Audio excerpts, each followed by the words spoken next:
Italian Wine Podcast. Chin Chin with Italian wine people.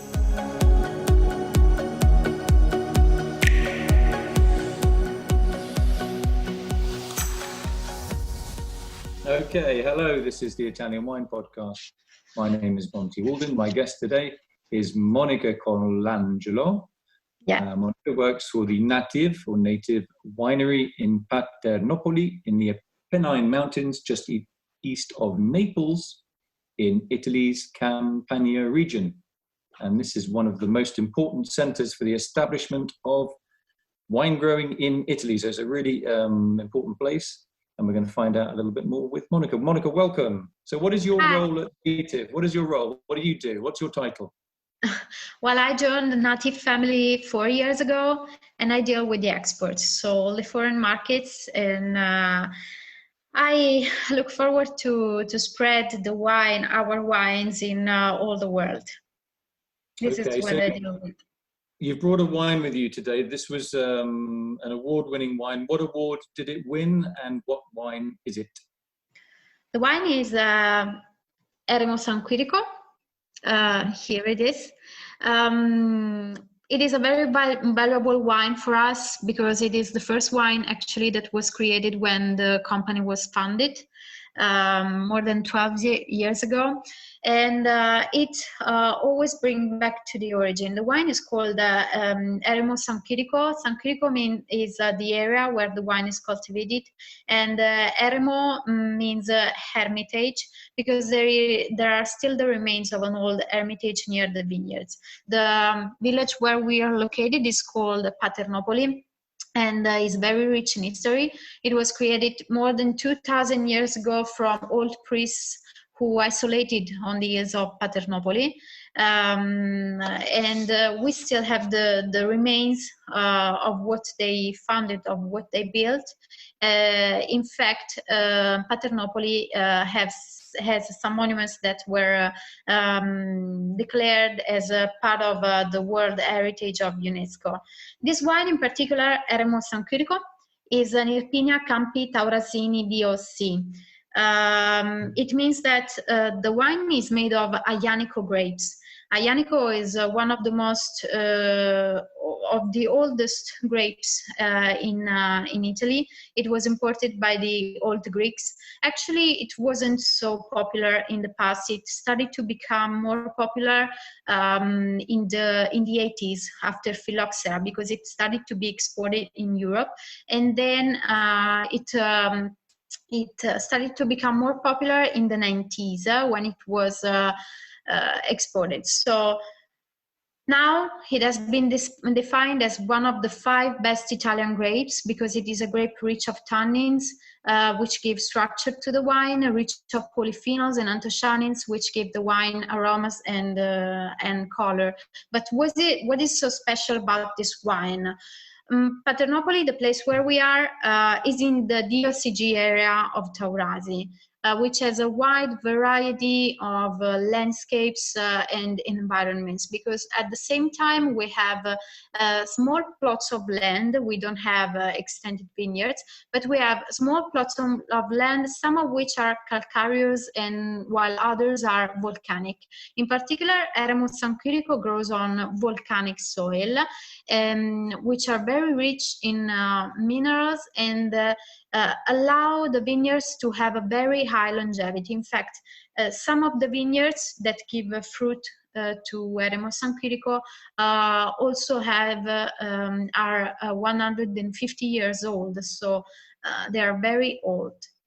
So that's the beauty of those volcanic soils as well, isn't it? Having those incredibly old vineyards. Yes, we still have some. Yeah, we have some vineyards that survived to phylloxera because the virus didn't take root on volcanic soil for the growing method of the American food.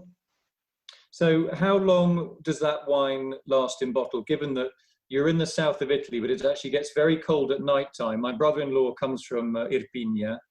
He now works as a police, but that's where he's from. It gets very, very cold, so you get a lot of acidity in the wine. How long will that wine last? One of the characteristics of this wine, Aglianico, but the Aglianico of Taurasi is the longevity, also in bottles.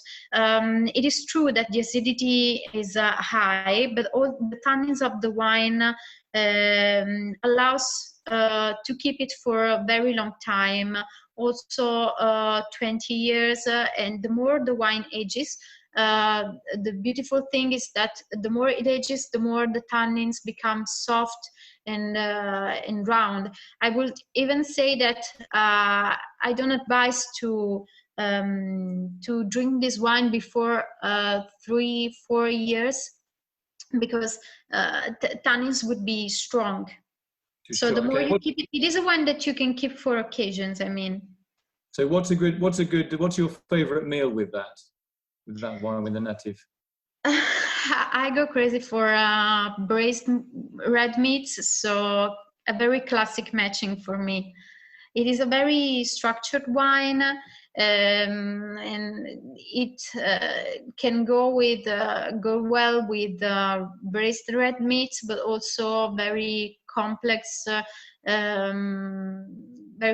wines, also very complex dishes, and also some that are with what we call fat sauces. Okay, very rich sauces, yeah? Yeah, rich sauces. Yeah. Do you get quite emotional when you drink a wine that, that vineyard, probably not all of the vines in it, but some of them are, like 100 years old. Is it quite an emotional thing when you drink that? Well, I'm very attached to our terroir, and it is something enchanting. I really advise anyone who wants to relax and discover some beautiful places of Italy to come to Paternopoli, because you feel the relaxed environment. Everything is quiet, everything is peaceful, and it is emotional for me because I've been in the vineyards where Eremo where we take the grapes to make Eremo San Quirico, and right in one of these vineyards there is what I was talking about. I mean, the soil is volcanic, and you see it because the land is black. But then if you move to the other plot of land, the land is gray, light brown, because it is calcareous. So this is really emotional, but it's also emotional to see in the same area, I mean in Paternopoli, vineyards that are so young, so they are quite short, but then you go in the vineyard where we take Eremo, and the vineyards are so old that the branches are almost like trees. They are very big, very thick. Yeah, and different, and you have to be very careful when you prune them as well, I guess. Yeah. So just quickly, last question on food. Let's just what is your favorite dish with this wine? Oh, well, as I said, I like very much red meats, and I would make also a reduction sauce of the wine to match it with red meat, with braised meats. So you do that very slowly, I guess, yeah? Yeah. Yeah, so you basically like rich food, but you don't want it to be heavy, correct? Mm-hmm, exactly. Great one. Okay. Did we miss anything? Is there anything else you want to say that we want to say? C'è qualcos'altro da dire? Well, more or less I said everything. I think people already know. I mean, you can understand it that the name of the company Nativ comes from the focus on the autochthonous vineyards of the terroir. Native as native of the terroir, original of the place. We only have a production of local grapes, only Aglianico as regards the red wine, and then Fiano and Falanghina and Greco, which are the typical grapes of Irpinia, of the DOCG. So this is what we... It's a pretty good lineup, having those varieties to sell. I mean, they're all well-known varieties now, and obviously what you're saying about the native grapes is becoming a real trend. So so you got an easy job. You got all these great wines to sell. It must be easy. It's a lot of time at the beach, right? Down into the Naples, Bay of Naples weekends. Okay. I just want to say thanks today to my guest, Monica Colangelo, from the Nativ, or Native Winery in Paternople in Avellino province in Avellino Campania. province, yes. Southern Italy. Thanks very much. We are inside, in the heart of Campania. Next time I come down with my brother-in-law, I'll come and say hi. Okay. Thanks very much. We will wait for you. Thank you. Ciao. Listen to the Italian Wine Podcast wherever you get your podcasts. We're on SoundCloud, Apple Podcasts, Himalaya FM, and more. Don't forget to subscribe and rate the show. If you enjoy listening, please consider donating through ItalianWinePodcast.com. Any amount helps cover equipment, production, and publication costs. Until next time, cin cin.